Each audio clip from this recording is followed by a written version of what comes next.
ఈరయ్య ఆ? నీకు ఉత్తరం వచ్చిందిరా. నాకు చదువు రాదు కదా, చదివి వినిపించు. సరే నేను ఈ వస్తా. ఊళ్ళో చదివి చెబితేనే గొడవలు అవుతాయి. ఆ. బాగా చదివి చింపేయండి. రేయ్ బాగా చదివిన తర్వాత చింపేమన్నారా? చింపేనా? అలా రాసుందా? చదివిస్తే కదా చించి పారాయి. అయితే ఓకే. గొడవేం జరగలేదు. ఓయ్ చించి పారేసి నీ ఇష్టం వచ్చినట్టు వెళ్ళిపోతున్నావేంటి? మరేం చేయమంటావు? చదివింది చెప్పేళ్ళు.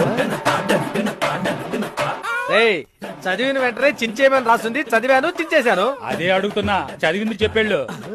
రే బుద్ధిలే నేతవా, చదివిన వెంటనే చించేయమని రాసింది, చదివాను చించేశాను. ఇంకేం చేయమంటావు? అదేనయ్యా నేను అడుగుతున్నా. చదివావు కదా, చించావు కదా, చదివింది ఏదో చెప్పేళ్ళు. ఏంటయ్యా సమస్య? నాకు లెటర్ వచ్చింది, చదివి వినిపిస్తానన్నాడు. చదివాడు, చించాడు. చదివింది చెప్పరంటే చెప్పనంటున్నాడు. ఒక పోస్ట్ మ్యాన్ బాధ్యత లేకుండా ఉండొద్దా? చదివింది చెప్పవయ్యా. మత్తడవుతుంది. నువ్వు ఒక పంచాయతీ బోర్డు ప్రెసిడెంట్వి. ఆ ఉత్తరంలో చదివిన వెంటనే చించేయమని రాసింది, చదివిన తర్వాత చించేయనా అని అడిగాను, చించేయమని చించేశాను. ఇచ్చావు కదా, మరి చదివింది చెప్పు. ఏమయ్యా చదివిన వెంటనే చించేయమని మాత్రమేనా రాసింది?